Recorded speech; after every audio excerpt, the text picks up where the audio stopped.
story of a love affair. The story of the Denver Broncos and their days in the American Football League. You can get it done. You can get it done. What's more, you gotta get it done.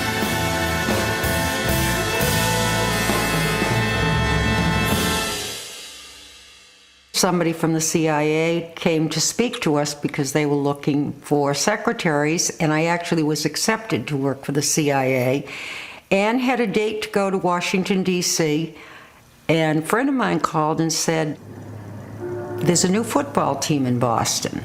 And I called the Boston Globe, got the name of the general manager. General Manager Ed McKeever is an old hand at football problems. Anything from getting a new player to flying the team all over the country. And as part of the interview, he put out a piece of paper and put 11 circles on the piece of paper and said, this is the offense of a football team. Name the positions. And I put the tackles next to the center, and the guard should have been next to the center. And I thought, well, that'll be it. 2 days later, he called me and said, would you come to work for the Patriots? So I started in June of 1960. Joan Parker's is the voice you may hear when you call Congress 1776.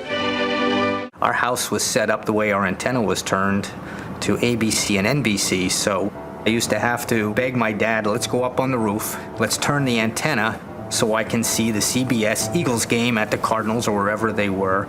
It got to be too much of a chore, and my dad convinced me, just, watch the other channel, ABC. There's a game on there.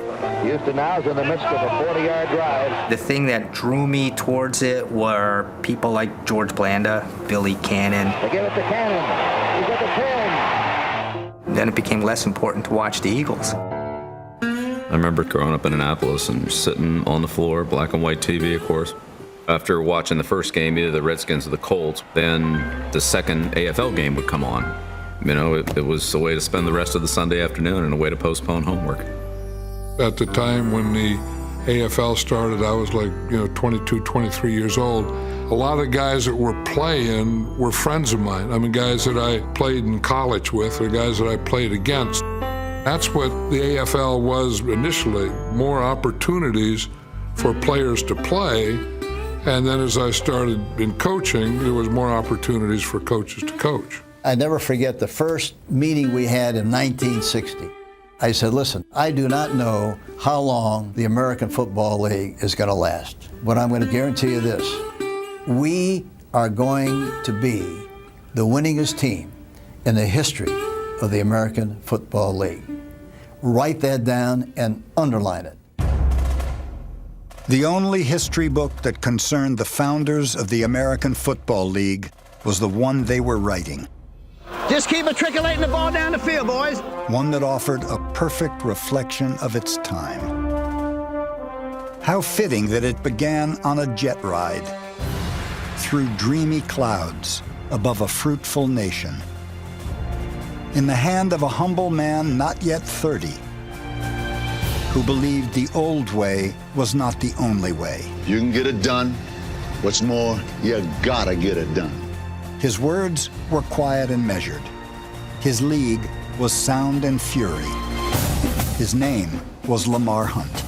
This story belongs to all the people whose lives he changed forever. I think probably my mother must have been bitten by a show business bug when she was pregnant with me, because that's just something that's of interest to me. I love show business. I love working on how do you attract the public to buy a ticket. Well, certainly Hunt was one of the first sports entrepreneurs, as we would call them now. He had a notion of sports as an entertainment business that preceded most of his peers. This was a guy who jumped to the AFL from a failed venture in miniature golf franchising. A bogey of a business plan wouldn't hurt Lamar Hunt, who at any point could have chosen to fall back on his family's oil fortune. What pumped through Lamar's veins was his love for the spectacle of sport. At age 26, he watched the NFL title game on television. Barking out the signals for the Baltimore Colts. There, in a black and white image, he saw a full-color future in professional football, a growing game in a nation coming of age.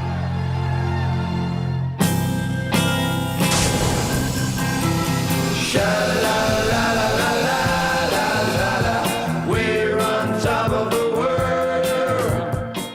The late 50s were a time of tremendous growth.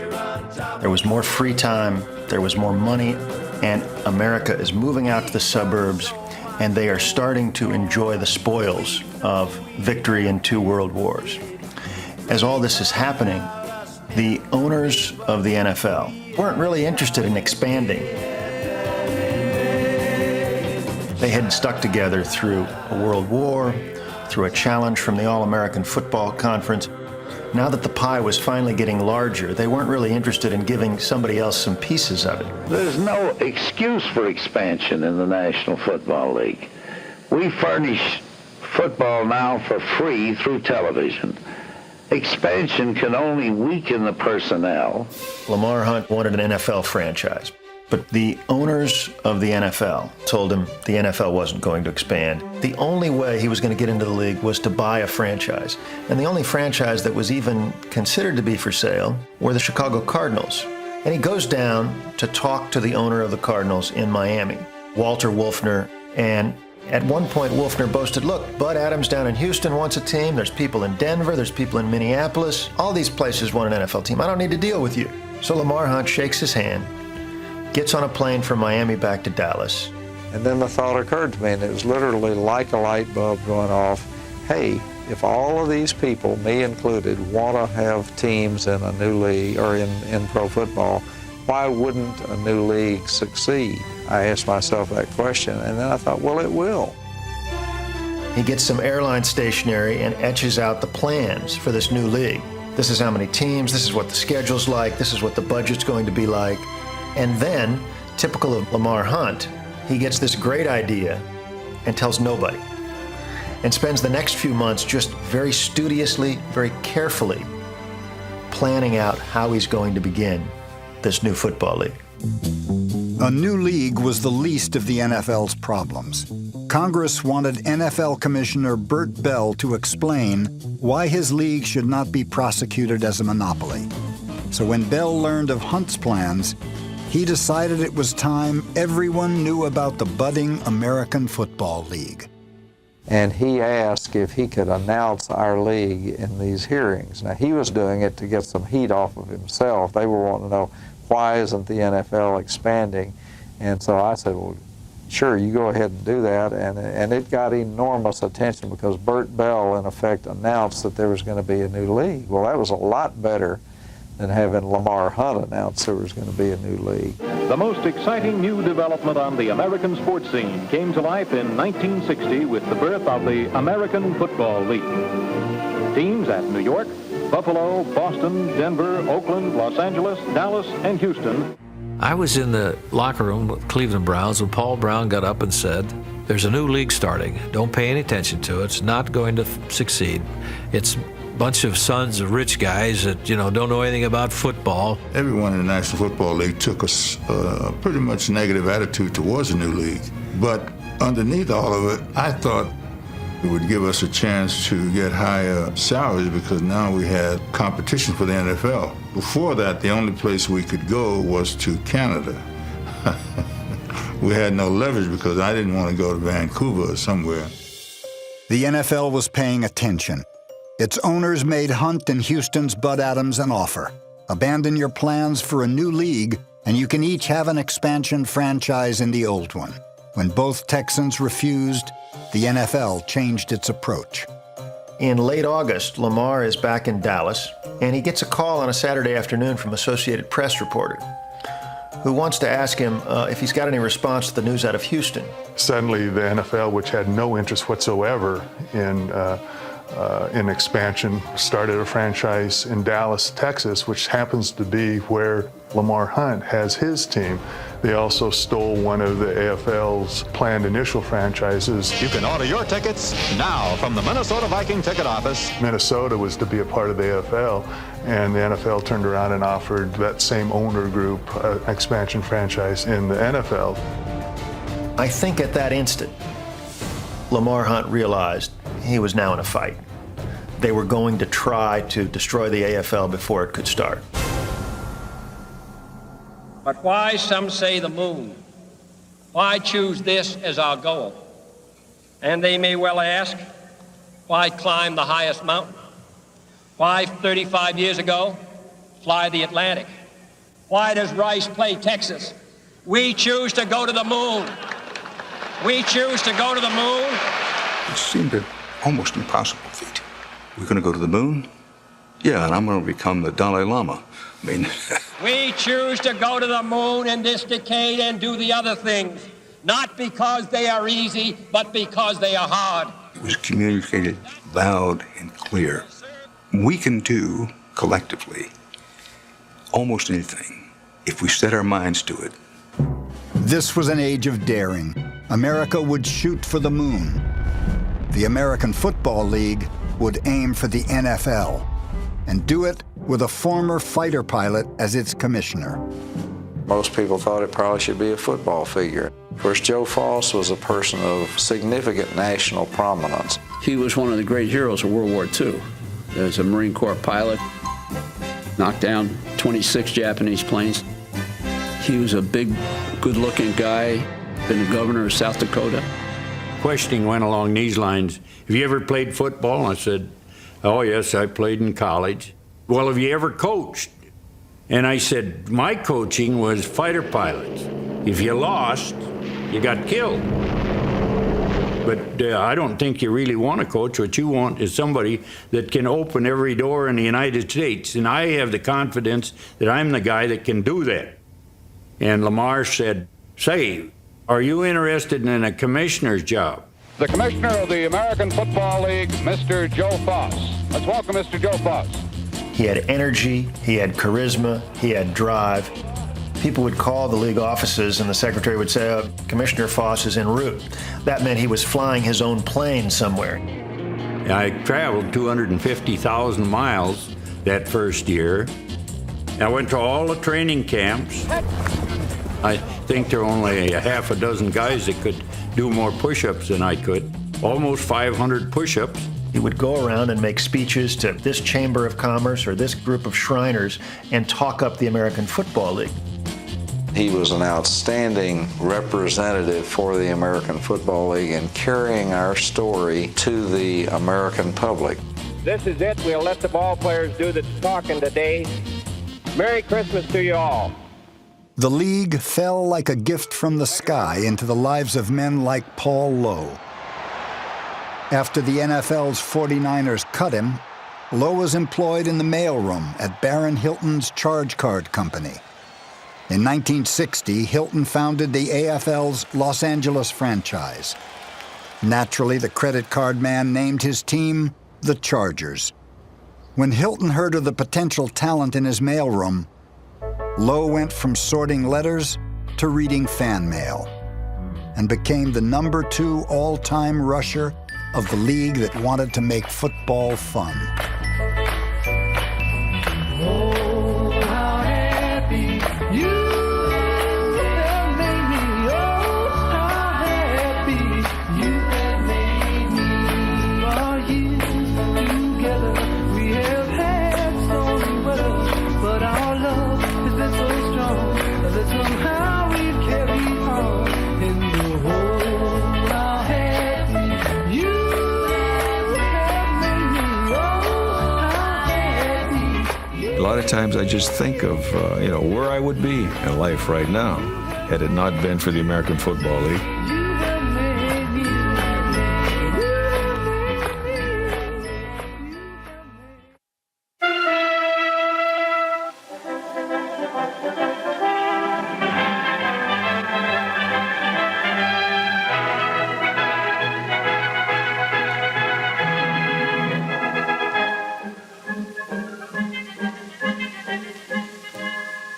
My name's Buster Ramsey, and I've come to coach the Buffalo Bills. What do you say? Let's get started. Let's talk about humble beginnings. When we watched films, we would hang up a sheet, a white sheet, and we would sit on milk cartons. And we would watch the films, then we'd go out on the field and practice. In the AFL's early days, some teams were a bit threadbare. Denver couldn't afford to outfit its players, so practice gear was strictly BYO. The game uniforms they were given were UGLY. Mustard-colored jerseys with chocolate brown pants and those vertical striped socks that we wore. People would laugh at you. They would make, he said, we feel sorry for you that y'all have to wear stuff like that. You can't see the striped socks in this footage of the AFL's first game, but watch closely and you'll see Denver's Al Carmichael scoring the first touchdown in league history. At the start, the new league wasn't always easy on the eyes, whether it was the uniforms, the game films, or stadiums like the dilapidated Polo Grounds, home to Coach Sammy Baugh's New York Titans. Goddamn worst damn place I ever saw. It had been run down. They didn't clean it up or anything. Made me sick just to go out on the field. I've seen all the big cities I want to see, and it's all because of New York. I'm a country boy, and I like the country. If I want to walk out in the yard and take a leak, I'll walk out in the yard and take a leak. To make its grass greener, the AFL needed all the help it could get. I had to go to Dallas, Texas, July the 1st of 1960, and we had 129 guys there. And I noticed at the end of practice, there was a guy come out there every day, and he would water the field. Later, I found out it was Lamar Hunt. These players have got the choice. For the first time in, I guess, 10 years, they have a choice of where they can go play. Lamar Hunt's humility impressed everyone he met, sometimes in stark contrast to the NFL's approach. Pittsburgh drafted me in the NFL. Buddy Parker was a guy, him and Bobby Lane came to my house, drunk. Was on my front porch about 5:30, woke me up. So we're gonna draft you this morning. They were so drunk they were holding each other up in front of my house saying, the hell with that AFL. I don't think they knew my dad was a minister. He went out front. He said, well, you up. My dad was a big old black guy. And he talked with a deep voice. You won't be going to Pittsburgh. I said, yes, sir. The Reverend Haynes was far more impressed when he met Lamar Hunt, and so Abner signed with the AFL's Dallas Texans. Signing players was just part of Hunt's effort to build a team that could battle the rest of the AFL on the field, and that off it could compete with the NFL's Cowboys.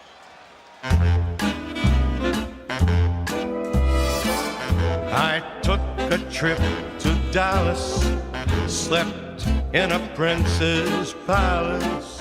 In the early 60s, Texas was known nationally as sort of a place for millionaires, entrepreneurs, big spending, big hats, big hair.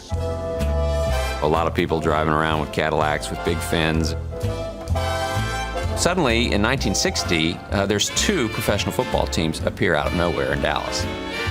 And you pretty much picked. Injuries impaired the Cowboys' offense, but they still managed to hold their own against the toughest competition in the world. The Cowboys were from the lordly NFL, and they definitely didn't feel like they had to stoop to sell tickets. The AFL, they felt like people have to know who we are, so they did almost anything.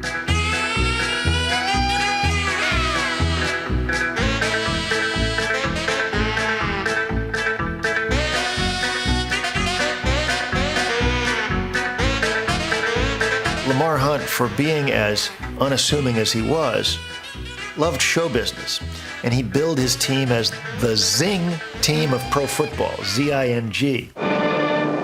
One of the highlights of the Texans games this past season was the best halftime in professional football. featuring the fabulous Dallas Texans. And now meet Miss Dallas Texan of 1960, the beautiful Miss Kay Sutton. The Cowboys played some games on Friday nights.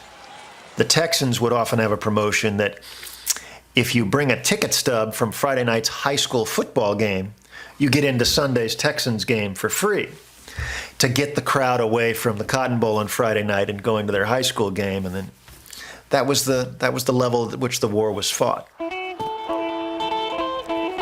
Cowboys' first 3 years were bad. They're playing in the established league. They've got the name stars showing up to the Cotton Bowl, but they're losing week in and week out. The Texans have this young team, this exciting team, Abner Haynes, playing this dynamic brand of football.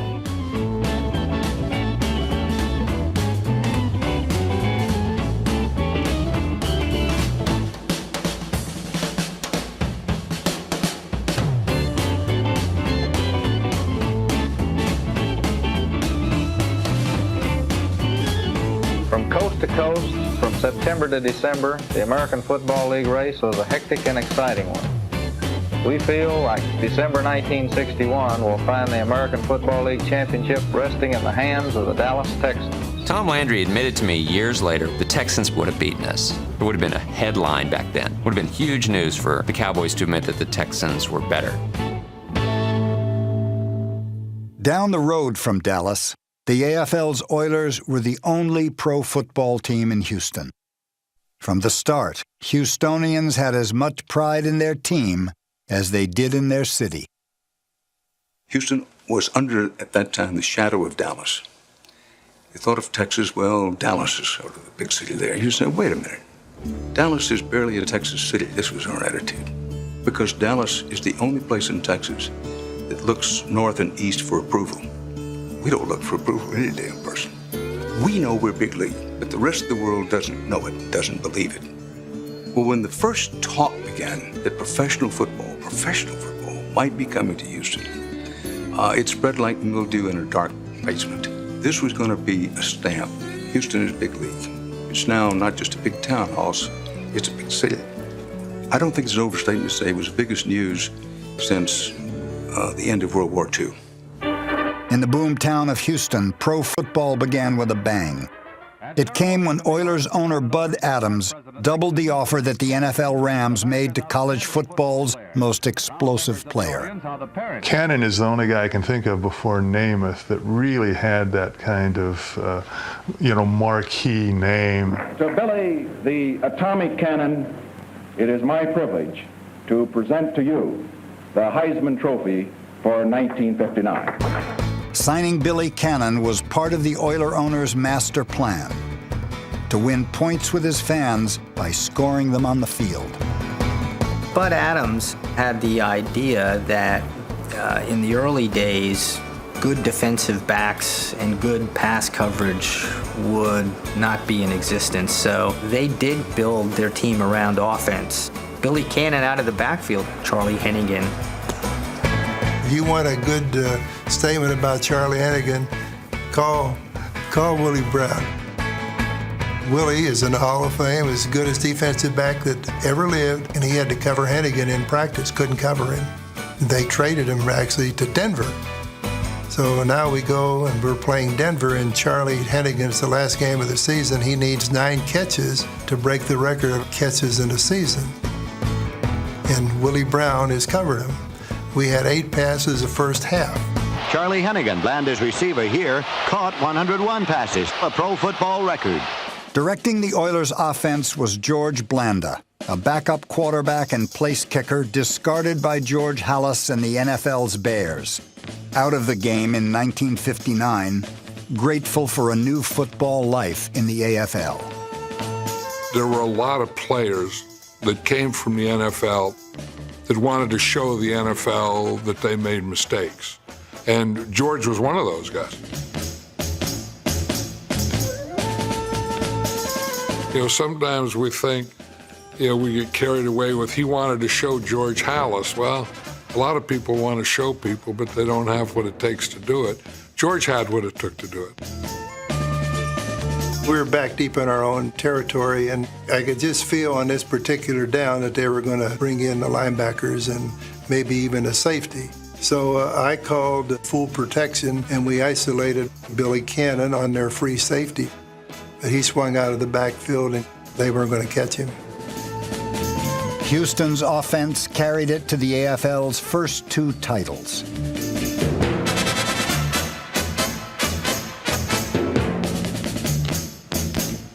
Gus Grissom is teeing up the ball as the honorary referee. George Blanda shakes his hand. One of our great astronauts who is stationed here in our Space Center in Houston.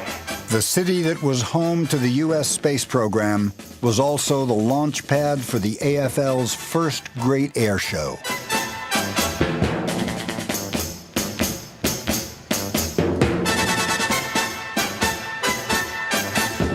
To its big-time team, Houston had an undying devotion, come hell or high water to the Gulf Coast. Playing Oakland in 1961, and a hurricane was fixing to come in. It was a Hurricane Carla, if I remember right. Did quite a bit of damage around here, but we had a full stadium that night. I remember Charlie told her, as a matter of fact, and that story is true, that if you had tickets to an Oilers game, never mind a hurricane is coming ashore, the game is going to be played, and damn right we'd be there. The Weather Bureau here has the radar, that 250-mile range radar, is probing out in the Gulf, predicting... Such pictures are now very common, but in those days, to see this monster, I said to myself what you would have said to yourself. Television is pictures. This is a picture. Nobody's ever seen this on television. There is the eye of the hurricane right there. You can see it very clearly on the radar. A beautiful picture. Television weather coverage changed that weekend. Every day it became clearer. America's newest force of nature was television. It was an engine for information, and if harnessed correctly, a machine to make money. That lesson Lamar Hunt learned from the sport that at the time dwarfed even the National Football League. Lamar Hunt had been spending much of 1958 trying to decide, does he want to invest in baseball? Does he want to invest in football? And he actually went to a meeting that Branch Rickey held. And one of Rickey's concepts, which he'd gotten from Bill Veeck, was the idea of sharing television revenue. Because Bill Veeck had made a big stink about that, saying that it was unfair that the Yankees should get all this money for the broadcasts in New York when the Cleveland Indians, who Veeck owned, were an equal partner in those games and should share equally in the revenues the Yankees were enjoying. He was branded a socialist for even making the suggestion. But Lamar Hunt understood, in a way that not many people did at the time, that this was not an economic question. It was a competition question for franchises in smaller cities to compete with the New Yorks and Los Angeleses. You had to equalize the television revenue enjoyed by those teams. And so one of Lamar Hunt's main points was each team shares equally in a league-wide network package. First, the AFL needed a network. Just months before the league's 1960 debut, it found one in ABC. The deal was negotiated by New York Titans owner Harry Wismer, a former broadcaster who knew how to put on a good show. Good evening, everyone. This is Harry Wismer, inviting you to join me on the 50-yard line of the nation's professional gridiron. He was a famous radio announcer out of the 40s and 50s and an unabashed promoter, you know, a tub-thumping kind of guy. Nothing wrong with that. He was somebody who would, at the Waldorf Astoria, be milling around the lobby and then sneak off to a payphone to call the front desk at the hotel and ask to have Harry Wismer paged. And someone would assume that something important is going on with Harry Wismer again.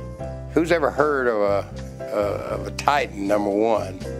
And of course, Wismer knew what it was all about. The Titans are bigger than Giants. And he wanted something that was perceived as being bigger than the New York Giants. Well, you know, I hate to disillusion him, but there's nothing bigger than the New York Giants were back in those days. The Giants would be in Yankee Stadium, and we'd be at the Polo Grounds, and a lot of people would come over and park their car in the parking lot at the Polo Grounds, and then they would take the subway back over to Yankee Stadium. So the parking lot crowds were a lot bigger than the stadium crowds. I was able to go up and shake hands with everyone that was there and congratulate them on coming to the game. About half of them said, no, I'm here on a comp. And I said, well, that's just to get you started. Bring a paying customer next time. Mr. Wismer really thought we were going to have an average crowd of 40,000 to 50,000 people. And when that didn't happen, he was on such a short budget that he just couldn't function.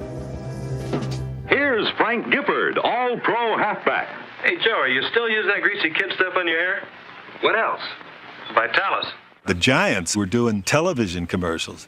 That's it, rub it in good. And we were lucky if we could get a dry, clean towel. And then try Vitalis. So Harry tried a novel technique to refinance the team. He married the widow of a former Newark hoodlum named Longy Zwillman. Longy had gone water skiing in the Passaic River with lead skis and, of course, died. And it was assumed that Mrs. Zwillman had quite a stash of Longy's money. Now, it turned out Mrs. Wismer, or Mrs. Zwillman Wismer, didn't really have a stash of money, but we were kind of hopeful, actually. That's how desperate we were. We didn't care where the money came from. All right, we had a great game here this afternoon, folks. It was hard playing football, the kind that you came to see. We hope that you enjoyed it, and it was a pleasure refereeing a game where people wanted to see a good football game played under the ideal conditions that we play under in the American Football League. Thank you. I seem to maybe be the only one in my group of peers that was talking the league up. They were hearing and reading things about how it was a second-rate league, how players who played in it were second-rate as well. I actually almost felt that it was mine in my neighborhood because nobody else was interested in it. I'm not sure if my father even listened or watched the Patriots games, and his own daughter was working for them. Everybody I knew they were a football team. I'm sure they couldn't name 2 or 3 of the players. And so we had here a league who had players, Billy Cannon and some others who were known, but most of them were not known. We had to somehow get people caring whether they watched the games or not. I mean, everybody cared if the Giants were playing the Bears. We spent a lot of time trying to personalize some of these players. First of all, what they looked like, and secondly, what kind of people they were. And so we started weaving interviews and things like that in. Hi, Fred, congratulations. Fred's the tight end for the Dallas Texans. It's also why we started supering their names. We were able with the AFL, because it was brand new, to do some things that we probably couldn't have done if we had had the NFL at that time. Sound. Nobody ever heard the sound of a punt or contact of lines and things. So we developed these mics so that you could pick that all up. They have only 9 seconds. The American Football League increasingly was becoming a must-see TV, particularly for those who were not dyed-in-the-wool football fans. It was seen as better entertainment. ABC's bells and whistles captured the spectacle of the AFL. The network was the perfect partner for the innovative league, which brought the 2-point conversion to pro football, along with names on the backs of jerseys. I had a couple of guys reference to me that, you know, Marty, you're really a big name in pro football. You know that, don't you? And I said, well, what do you mean? Well, look at your name. It's 14 letters. That's a big name in pro football. It did pose some issues for our equipment staff. So the AFL allowed these kinds of things, clearly aware that they were trying to juice up the presentation. There was definitely a kind of a ragtag, Mickey Rooney, let's put on a show in the backyard kind of quality to it. Halftime at Patriots games is a showcase for talent in the greater Boston area. This is the famous Boston Latin School band. These young ladies are from Roslindale High. It's a little cool out there even for synthetic grass skirts, but the fans love it. We had to make it fun. We had to make the experience good. I mean, we're in Oakland fighting for our lives against the 49ers, you know, and we have to, you know, it has to be more fun to go to a Raider game. Denver was home to unintentional comedy. The Broncos' hosiery was the cruelest joke of all. If they were ever going to have the last laugh, the Broncos would need to hold a roast for their funny socks. They decided to have a big night. They took and they piled up all the old uniforms, including the socks. These 2 guys came out onto the field with torches and they circled the field in front of the fans and dropped the torches into the pile of the old uniforms, and that was the end of them. Denver fans were overjoyed to see their Broncos in new uniforms. Go, go, happy from your head right down to your feet. Costume changes were common in this backyard show of a football league. Before they were the silver and black, the Raiders spent 3 seasons as the black and gold. Life can be a beautiful thing. Bills founder Ralph Wilson once owned part of the NFL's Lions. When he came to Buffalo, so did Detroit's silver and blue. 2 years later, the Bills donned red, white, and blue. And every Sunday, their fans partied like it was the 4th of July. At War Memorial Stadium, there were no rules. There were no regulations. People would bring grills in the aisles and just pass kegs of beer, tapping it. It was a party. It was a festival. You don't need to run. AFL might as well have stood for Always Fun League. You don't need to frown and worry. No one knew what they might see next. We're playing the Boston Patriots in Boston, at Boston Field. All the fans, they thought the game was over. So they all came down on the field in that corner of the end zone, and we got time left for one play. We call the slant pass to Chris Burford. Burford is wide open, but suddenly something hits the ball, and it flies out of the end zone, incomplete, we lose the ball game. Cotton Davidson, after the game, he comes over to me, very dejected. He said, "Coach, a guy in a khaki jacket knocked that ball down." We get the films the next day, and sure enough, when the ball was snapped, a guy bounced across like a ballet dancer, reached up, took the ball, and that was it. I said, "Geez, I wish we could have found out who that was. That was the best defensive play we saw all year long in the American Football League." Hank Stram got his first head coaching opportunity in the AFL with the Dallas Texans in 1960. Before that, Stram had been an assistant coach in college football, where he'd learned from the legends.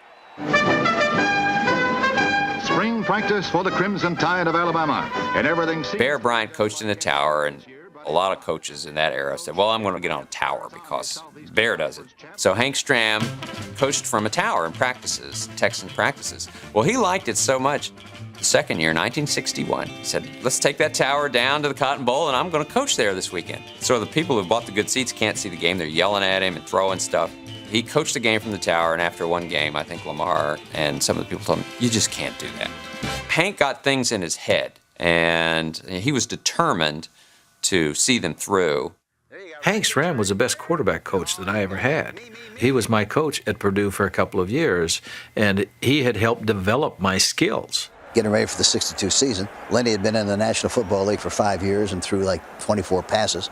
And he was very disappointed and very disgruntled about the fact that he wasn't playing. So I told him at that time, I said, Lenny, if I give anything, if I could get you, so if you have a chance, if there's any way you can get away from where you are, let me know and we'll bring you to Dallas. I say, well, sure enough, in the spring of the year, he calls me and he said, Coach Brown said that he would put me on waivers and that I would be available for you. And I never forget that I talked to Paul Brown, and Coach Brown said, now, Hank, he said, I want to tell you something. I know you're very loyal, and I know you have a strong feeling for Leonard Dawson, but that kid has lost it. And he said, if you insist on keeping him, you're going to lose your job. Reunited with his college mentor, Len Dawson spent 1962 matriculating towards stardom.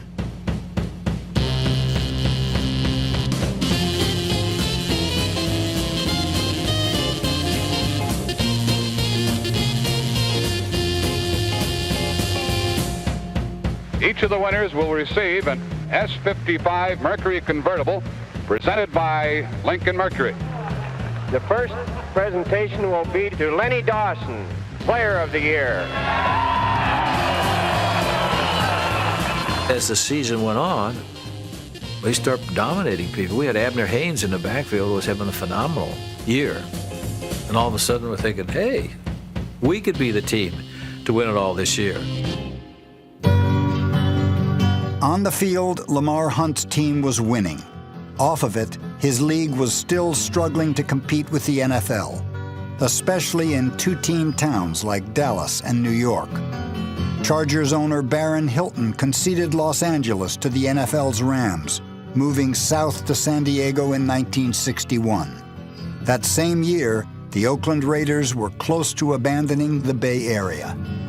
They were thinking of either sending us to Seattle or New Orleans, and our owners were going to back out because they needed money. And Wayne Valley had told Ralph Wilson, I think we're going to have to shut it down. And Ralph, to his credit, realized we can't go on with 7 teams. You can't have a pro football league with 7 teams. Wilson kept the Raiders alive by loaning them $400,000. Oakland general partner Wayne Valley joked that the AFL owners had become a foolish club. Everyone was losing money, some more visibly than others. H.L. Hunt, Lamar Hunt's father, was asked, "We understand your son's football franchise lost $1 million this year." And H.L. Hunt said, well, at that rate, he can only go another 100 years. He can last 100 years. I guess he's only got 123 years left. I've heard many different numbers, and all of them are overly flattering numbers, by the way. Not every owner was able to hold out for 100 years. By 1962, New York's Polo Grounds had become a graveyard, where Titans owner Harry Wismer was buried in debt. I remember it was a November day, very sunny at the Polo Grounds. We were practicing, and suddenly there was a kind of an emptiness, a hollowness. And the coaches had surreptitiously slithered off the field. And somebody said, "Paychecks. I'll bet their paychecks up in the locker room." We realized that the coaches had gotten theirs, and they had a 2 or 3 subway stop head start on us, headed to the one bank, Irving Trust, and the one branch, 39th Street, and the one teller who was authorized to cash a Titan paycheck. He had a window, and he had the total in front of him, and every time somebody cashed a check and he gave him money, he subtracted that, and when he got to 0, he closed the window. You know, we couldn't cash a check or run a bill at Mr. Letterio's grocery store across from the apartment. I mean, Mr. Letterio is a fine Italian gentleman. At one time or another, he'd probably taken care of everybody in the neighborhood, but he just apologized. He said, I read about your husband's football team, and I can't let you have this sausage. So 3 years earlier, Harry Wismer had been a founding member of the Foolish Club, sharing a common dream with Bud Adams and Lamar Hunt. By the end of the '62 season, his Titans were bankrupt. The league needed a success story in New York, so Wismer's former partners put his franchise up for sale. Whoever owned it next would have to put on a better show than Wismer ever did. Even though teams were losing $1 million or more a year, and the people who were most closely involved were frequently discouraged, they understood that they really had something here. The league was within the reach of finally being successful. The first debate, I was driving from Orlando down to Miami, and so I heard it on radio, and I got to my radio station, and I said, boy, that was really close. And Nixon was bright, Kennedy was bright, they agreed on a lot of things. That ain't gonna change the numbers at all. And everyone there was saying, you didn't see it? I said, no. Kennedy killed him. If you had sat with a transcript of that debate, Nixon won. But Kennedy looked young and vigorous, and Nixon looked old and tired. It was another part of American life that was transformed by television. Television could turn perception into reality and back again. Unitas gives to Amici. The Colts are the world champions. Amici scores! In 1958, it transformed the NFL into a rising power among American sports. 4 years later, on December 23, 1962, the Houston Oilers and Dallas Texans would play in the AFL's third title game, live on ABC. This was the day the new league would take its first step into the American spotlight. Number 16, defensive quarterback. Intercepted by number 45, Dave Grayson's at the 40, 35, 30. We threw 2 or 3 interceptions in the first half, and we got down 17-0 very, very quickly. It's a fake to McClinton. Dawson throwing to Haynes. He's got him to the 20. He's over the 5, and he's over. Haynes scores. The Texans looked like they would cruise to their first championship. But in blew that famous Houston weather, and with it, the winds of change. Who can hurt you from any place on the field in many ways, and you saw him stay in bounds and gain. In the second half, the Oilers roared back to tie the game at 17. Like the NFL 4 years earlier, the AFL was producing a sudden death drama on live television. This was theater, and thanks to ABC's emphasis on sound, the lead roles would have speaking parts. Let's go down to Jack at the 50-yard line. Right here in the playing field, and very shortly we're going to have the toss of the coin as the overtime period will come about. Stram decided having 40-mile-an-hour winds at Dallas's back was more important than getting the ball first. So he told Abner Haynes to choose the wind if Dallas won the toss. While the coin's in there, and call it loudly now. Yeah. Call it. Heads. Heads! Now, Dallas won. You have your choice, of course, receiving or kicking. We will kick to the clock. You're going to kick. Yes. To the clock. Right. Dallas won. Haynes misspoke. He thought he was taking the wind, but the words, "will kick," meant Dallas had made its choice and would kick off.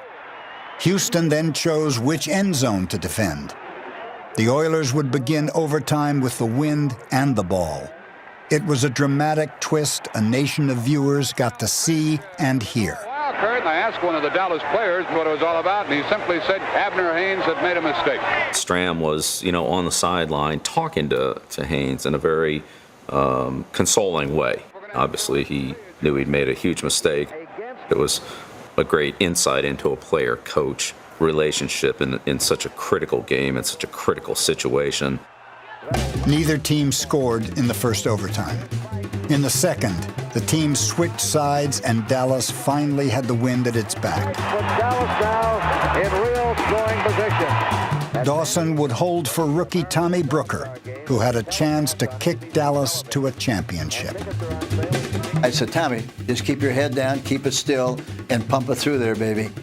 He said, "Don't worry about it, Coach. I'll kick that sucker right through there like it had eyes." You can win the game if this field is good. The game is tied 17-17. Dawson will hold in the 24. And watch it. The big rush is on. The kick is up. The kick is good. Dallas is the champion. Dallas wins it on a 24-yard field goal by Tommy Brooker. Their coach, Hank Stram, carried off the field. And There's no way that you can come away from it and not say, this was one of the greatest football games ever played. All of that, the magic carpet of television brought right into your living room. One of the greatest football games I've ever seen. Dallas's victory ended Houston's 2-year run as champions. It also came on a day in which weather was particularly bad up in the Northeast. There were a lot of people watching the game on TV. And congratulations. Thank you very much, Jack. And it was an excellently played game. It was a dramatic game. It was the AFL's real coming-of-age party. And we're just as proud as can we that we can win the championship and bring it back to Dallas, Texas. I thought, geez, this is it. The Cowboys are going to be leaving. They'll have to leave Dallas now because we are the champions.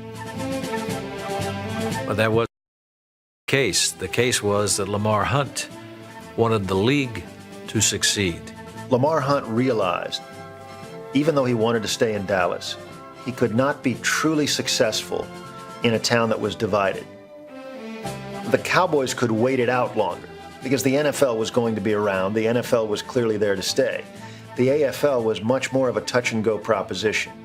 What he needed to do was create the perception and also the reality that the league was becoming more successful. And the only way to do that was to move his franchise. For Hank Stram to win the championship in 1962 and then move, he said he just cried his eyes out. Lamar sat him down and said, look, we are not make it this way. Broke his heart too. In the years to come, the AFL would need more than a few successful teams. It would need a league of strong franchises. It would need palatial new homes and compelling new faces. But before any of that could happen, Lamar Hunt would have to put the league before his team. For Hunt, for his Kansas City Chiefs, for the AFL, for everyone. History was about to crack wide open.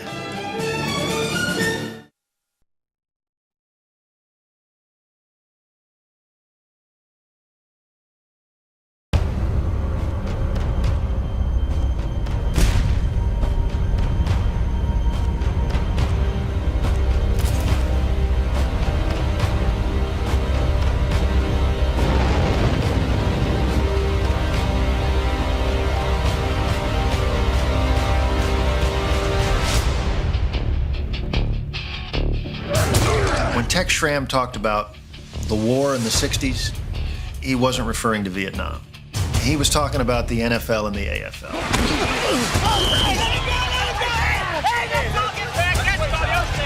And that was the war that these men were fighting. And they were going to succeed at all costs. Get tighter on him. They're giving up too damn much. Settle down. Play football. Hey, throw the damn ball. Just war against the NFL to get the players. The 1967 AFL championship belonged to Oakland. They beat Houston in this game for the crown. When we draft or when we trade for football players, we reserve the right to play them where they can make the greatest contribution to this organization.